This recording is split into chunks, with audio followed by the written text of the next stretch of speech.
Pengkhotbah pasal 8 ayat 12 dan ayatnya yang ke-13. Di ulang tahun Clara yang ke-7 ini kita mau baca ayatnya yang ke-12 dan 13. Kalau sudah buka, saya akan membacakan. Allah tidak dapat diselami manusia. Ayat 12. Walaupun orang yang berdosa dan yang berbuat jahat 100 kali hidup lama, namun aku tahu bahwa orang yang takut akan Allah akan beroleh kebahagiaan, sebab mereka takut terhadap hadiratnya. 13. Tetapi orang yang fasik tidak akan beroleh kebahagiaan, dan seperti bayang-bayang ia tidak akan panjang umur, karena ia tidak takut terhadap hadirat Allah. Demikian jauh pasal yang pada prinsipnya bahwa hidupnya itu berbeda. Yang kita lihat, yang pertama itu hidup orang yang tidak takut kepada Tuhan. Hidupnya itu kelihatan dari kita, atau mereka sendiri pun juga merasakan bahwa mereka bahagia. Mereka hidup sejahtera dan disebut cukup lama. Kemudian yang keduanya itu orang yang percaya, orang yang takut akan Tuhan, orang menjadi Kristen, dikatakan bahwa hidupnya itu tidak bahagia, penuh penderitaan, penuh sengsara, banyak pengalaman-pengalaman yang membuat kepahitan, dan dikatakan bahwa hidup mereka itu pendek. Namun sesungguhnya kebahagiaan yang dialami oleh orang-orang yang tidak percaya itu hanya sebentar saja. Sebentar, tidak lama. Itu hanya hidup untuk menikmati sementara di dunia ini. Sedangkan hidup yang dialami oleh orang-orang yang percaya kepada Tuhan, mau rasakan itu kebahagiaan sama seperti orang yang tidak percaya. Nibagi sunu kurang tahu kublok teni tenet mati po. Tapi hidup kami itu penuh dengan susah, menderita, lapar, haus, dan itu memang harus terjadi. Keluarga masih ingatkah ada sebuah cerita di dalam kitab Injil Lukas yang berbicara mengenai orang kaya dengan Lazarus. Lazarus yang miskin, yang percaya kepada Tuhan, yang penuh harapan, yang berkekurangan. Itu dia tidak pernah bahagia. Tetapi ketika mereka dua sama-sama meninggal, yang mendapatkan kebahagiaannya adalah siapa? Lazarus yang miskin. Sedangkan orang kaya, dia tidak hidup bahagia. Alkitab katakan bahwa dia ada di dalam neraka dan dia hidup menderita, sengsara di sana. Sedangkan yang sekarang kita orang Kristen, orang percaya kepada Tuhan, mengalami penderitaan, mengalami kesulitan, kesusahannya, tantangan hidupnya, penganiayaan, itu hanya sekedar sementara saja. Karena kebahagiaan yang disediakan oleh Tuhan itu jauh lebih bahagia dibandingkan dengan kebahagiaan yang dialami oleh orang-orang yang tidak percaya. Itu yang pertama. Yang kedua, kita membandingkan dengan orang-orang fasik yang Alkitab sebutkan itu orang-orang fasik, artinya orang-orang yang tidak percaya kepada Allah. Mereka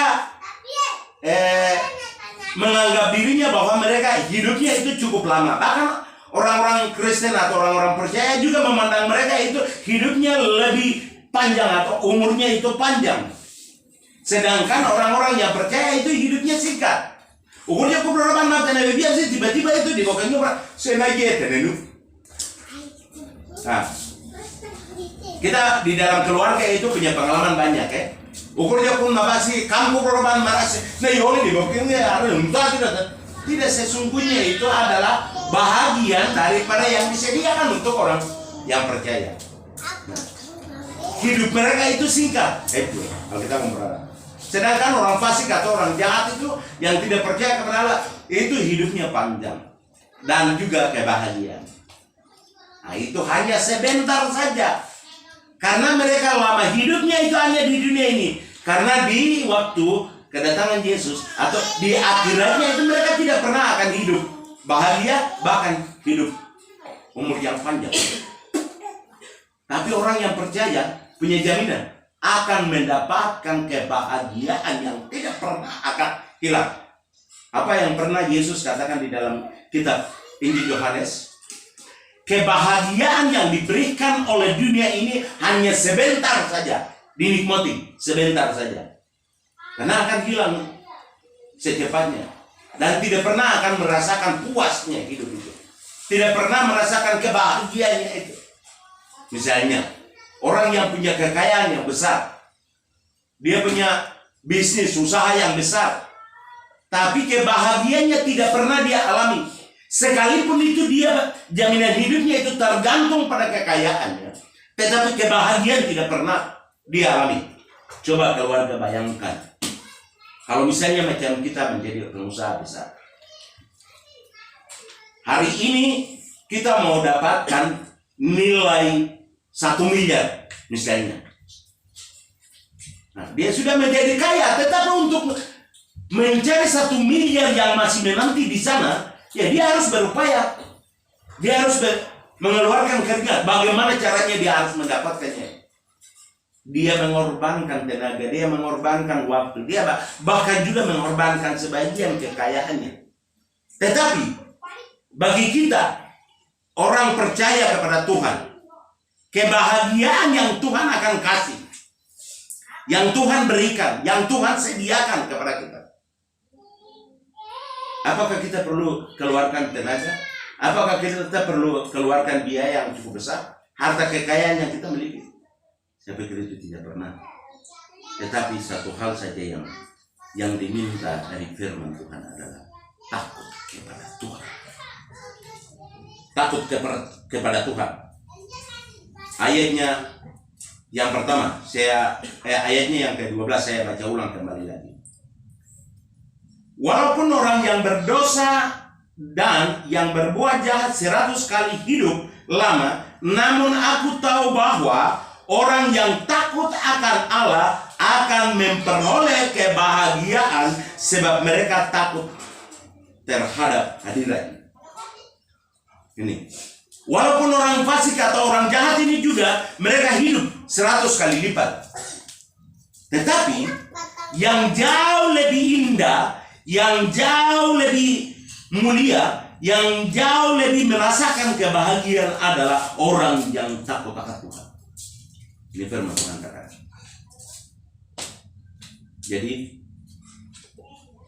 di dalam perjalanan hidup kami bersama dengan anak kami Clara, bersama dengan anak-anak kami yang lainnya, itu kita telah melewati berbagai pengalaman.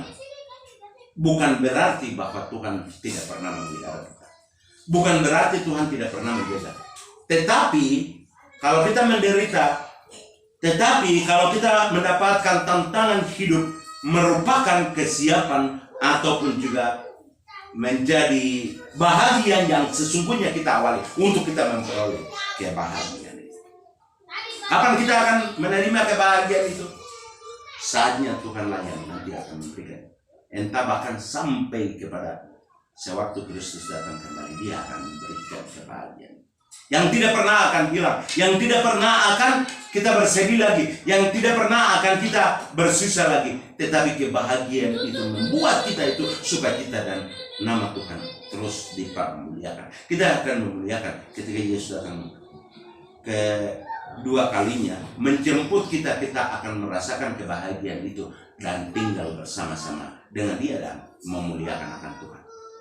Sehingga selama setahun ini kita telah melewati di dalam perjalanan hidup kita, kalau kita menerima banyak tantangan, banyak pengalaman-pengalaman yang membuat kita gelisah, bimbang, dan juga membuat kita tidak betah untuk kita hidup. Kadang-kadang membuat kita bosan hidup. Tetapi bukan berarti bahwa kita harus keluar dari ini. Kita harus berusaha menghindari tantangan ini, tetapi kita harus melewati tantangan itu. Yang seringkali kita minta adalah kita harus menghindari. Tuhan tolong jauhkan itu daripada kami. Kadang-kadang doa yang kita panjatkan itu, Tuhan tolong kami dengan Engkau menjauhkan tantangan itu, Engkau membuat itu jauh dari hadapan kami, supaya kami hanya berjalan mulus sampai kami harus mengalami kebahagiaan,